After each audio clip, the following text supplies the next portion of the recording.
OK, back now to the new Labor government and China's deliberate strategic incursion into the South Pacific got kind of real today with the arrival of China's foreign minister in Honiara, where he'll look to cement Beijing's security ties with the Solomon Islands before continuing his Pacific tour, taking in Kiribati, Fiji, Samoa, Tonga, Vanuatu, Papua New Guinea and even East Timor.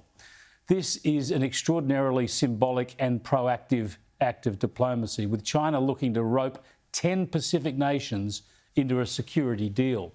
Our new Prime Minister is under no misapprehension about what all this means.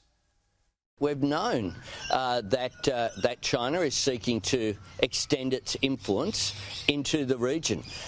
During the election campaign, the Solomon Islands deal, of course, was front and centre, but we know that from China's perspective, that's just the first of a range of deals that they want to exercise. Yeah, it's reassuring to see that Albanese frames this in such straightforward terms. And the Foreign Minister, Penny Wong, flew back from Tokyo, changed planes, and she's already landed in Fiji. This is urgent and sensible diplomacy, demonstrating that Australia has put Pacific Island affairs near the top of our priorities. In fact, here's a bit of Penny Wong speaking in Suva just minutes ago. It reminds us that we do what families do. Be there for each other in good times and in bad.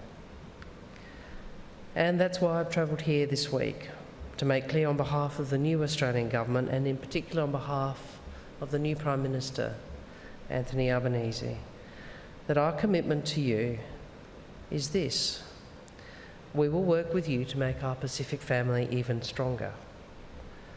We will listen. Now, Prime Minister Albanese has also confirmed that he'll attend the Pacific Island Forum in Fiji next month. That meeting has sometimes been farmed out to foreign ministers in the past, so that's another good move, announcing straight away that the Prime Minister will be there. This is a big foreign policy shift early after a change of government. It's not a shift in direction, but certainly in emphasis.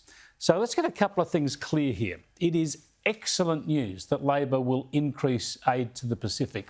It's also terrific that Penny Wong is in Fiji right now and that Albanese is going to turn up soon. Some of their criticism of the coalition is justified. For instance, we never should have cut aid to the Pacific, and to be frank, Maurice Payne was almost invisible as Foreign Minister.